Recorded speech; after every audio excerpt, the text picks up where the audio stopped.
नमस्कार, खबरों की खबर में आपका स्वागत है। चीन को चारों तरफ से घेरने की तैयारी प्रधानमंत्री नरेंद्र मोदी ने कर ली है और इतने सालों से जो चीन के साथ नहीं हुआ, अब चीन के साथ वैसी चीजें घट रही है क्योंकि भारत ने चीन से संबंधित अपनी नीति में बदलाव किया है और इस बदलाव के कारण चीन हैरान है। आज तक भारत ने चीन के आंतरिक मामलों पर कभी भी सवाल नहीं उठाया था, लेकिन अब चीन के आंतरिक मामलों में भी भारत हस्तक्षेप करने जा रहा है और इसकी शुरुआत यूएन से हो चुकी है, जहां पर हांगकांग के मुद्दे पर चीन पर सवाल उठाया गया भारत के द्वारा।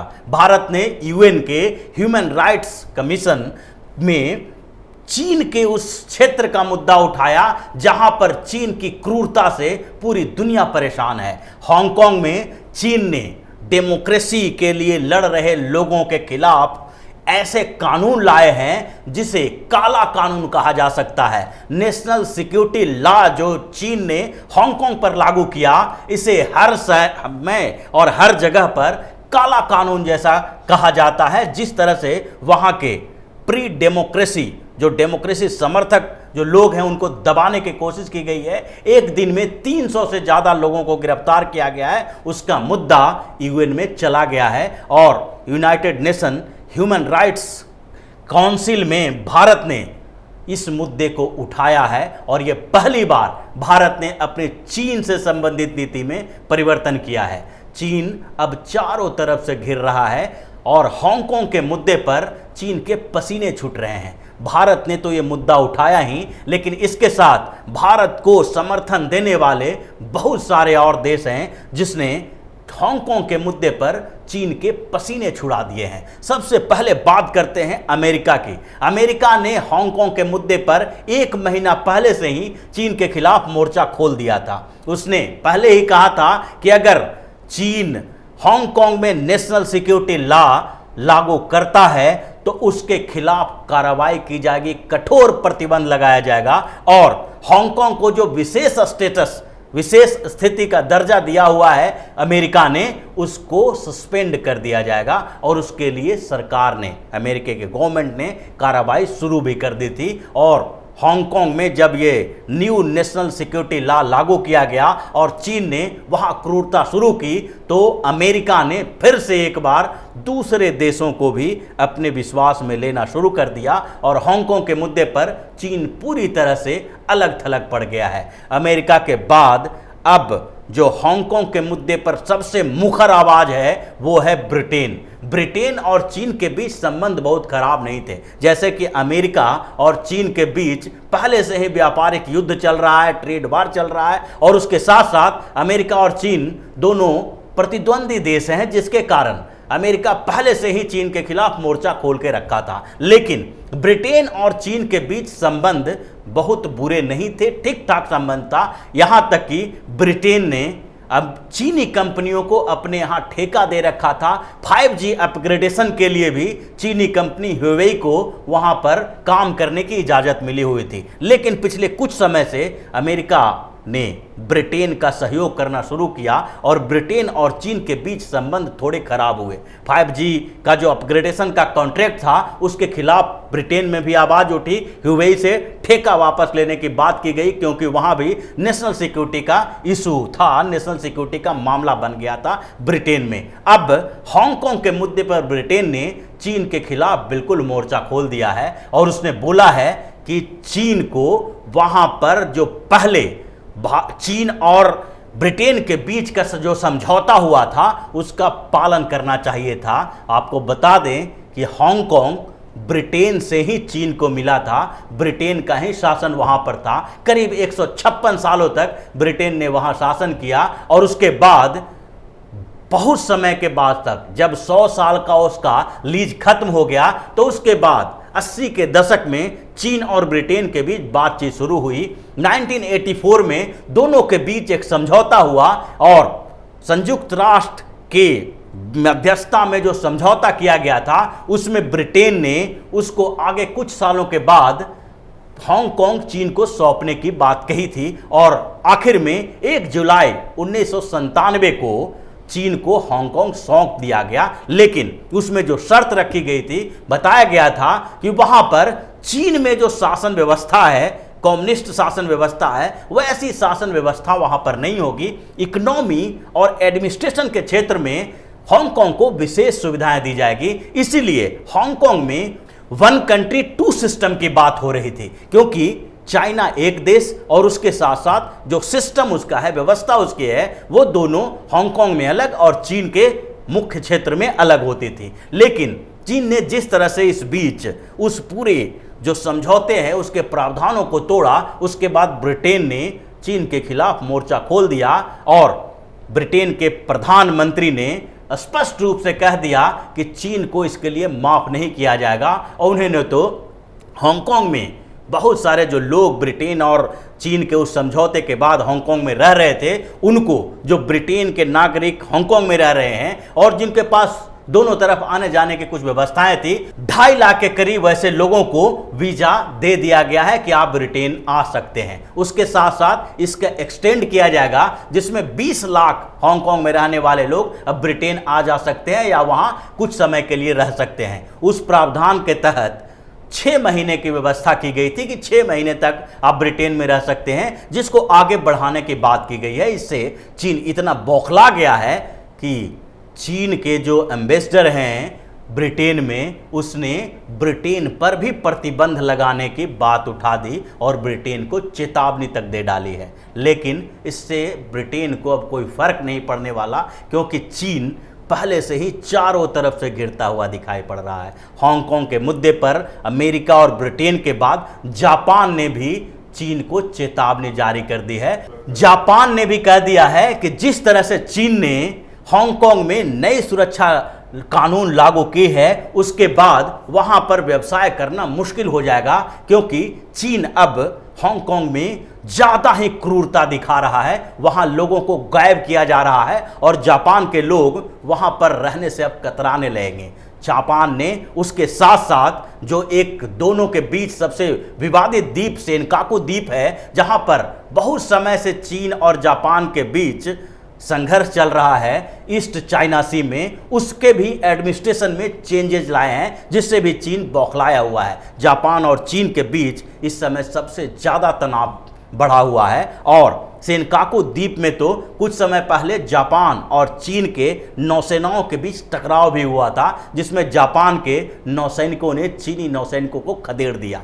जापान, ब्रिटेन, अमेरिका के साथ अब ऑस्ट्रेलिया ने भी चीन के खिलाफ मोर्चा खोल दिया है। ऑस्ट्रेलिया ने एक नई डिफेंस स्ट्रेटजी तैयार की है, 2020 डिफेंस स्ट्रेटजी। 2020 के इस डिफेंस स्ट्रेटजी में अगले 10 सालों तक 270 बिलियन ऑस्ट्रेलियन डॉलर खर्च करने की बात कही गई है और उसमें चीन को ध्यान में रखा गया है, क्योंकि इस पूरी स्ट्रेटजी में यह बताया गया है कि दक्षिण चीन सागर में, प्रशांत क्षेत्र में, हिंद महासागर में जो चीन है वो अपना दबाव बढ़ा रहा है। चीन की विस्तारवादी नीति को से निपटने के लिए जरूरी है कि ऑस्ट्रेलिया अपने डिफेंस सिस्टम को मजबूत करे।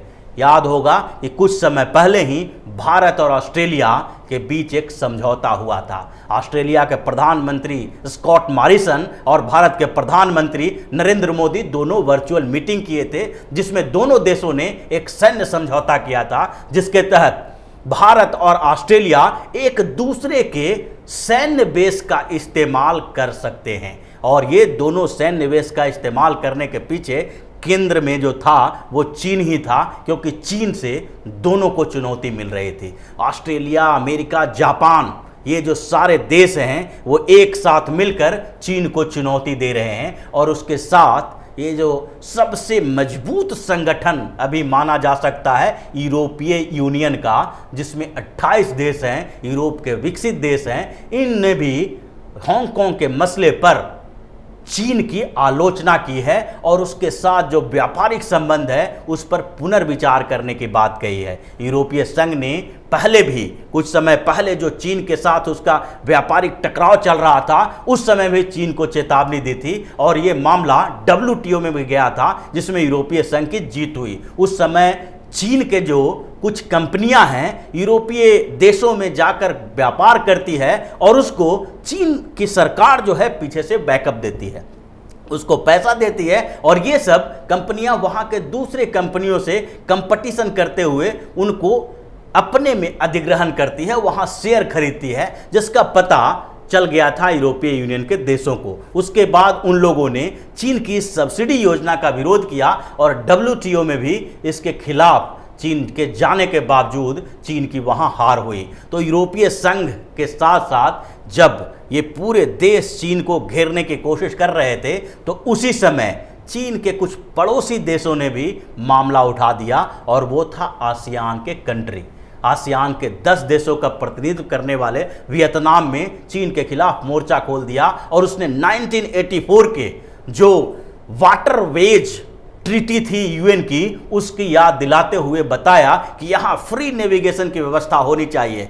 यह ध्यान रखें कि चारों तरफ से चीन घिरता दिखाई पड़ रहा है और चीन के ये जो पड़ोसी देश है, Thailand, Laos, Vietnam, Philippines, Singapore, ये जो देश हैं, आसियान कंट्री हैं, वो सब देशों के साथ चीन का कुछ न कुछ विवाद चल रहा है, बॉर्डर डिस्प्यूट चल रहा है। और पिछले कुछ समय से मेकांग नदी के पानी को लेकर लाओस, वियतनाम, थाईलैंड ने चीन के खिलाफ मोर्चा खोल दिया था और ये मामला इतना बढ़ गया कि चीन के विदेश मंत्री को लाओस जाना पड़ा, थाईलैंड जाना पड़ा समझौता करने के लिए, क्योंकि वहां पर चीन के खिलाफ विरोध प्रदर्शन होना शुरू हो गया था। मेकांग नदी का पानी जब चीन ने रोक दिया तो लाओस में सूखे की स्थिति आ गई और अमेरिका के सहयोग से लाओस ने चीन के खिलाफ मोर्चा खोल दिया, क्योंकि उस समय अमेरिका ने चीन के उस झूठ पर से पर्दा हटा दिया था जो चीन बार बार बोल रहा था, मेकांग नदी में पानी कम आने के कारण कम पानी छोड़ा गया है। लेकिन जो अमेरिका है उसने सैटेलाइट इमेज के जरिए बताया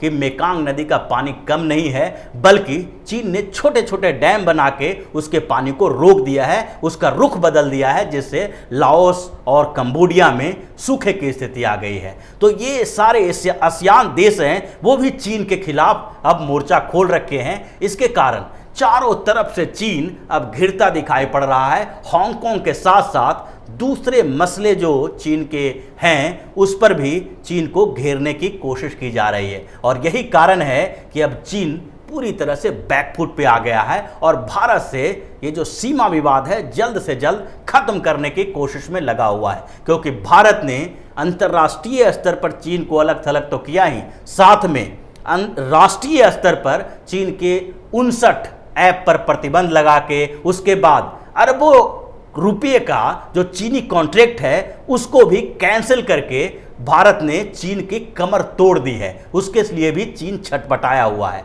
और ये सारे मामले जो सामने आ रहे हैं उसके बाद चीन के सैनिक अब पीछे हटने के लिए मजबूर हो रहे हैं। ऐसा भारतीय मीडिया में नहीं बल्कि ग्लोबल टाइम्स की रिपोर्ट में है।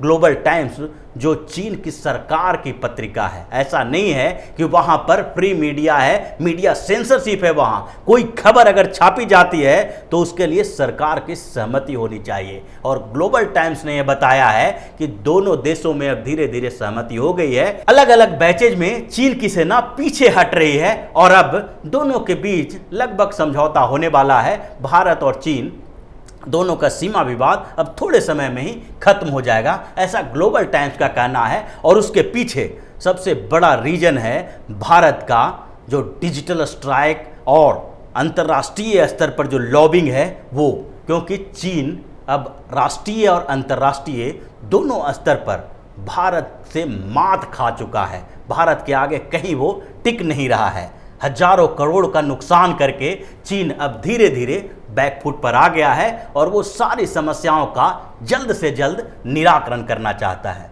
तो इसी तरह की खबरों के साथ फिर से हाजिर होंगे, तब तक के लिए बने रहिए हमारे साथ और देते रहिए हमें सहयोग, ताकि इसी तरह की खबर हम आपके लिए लाते रहें। धन्यवाद।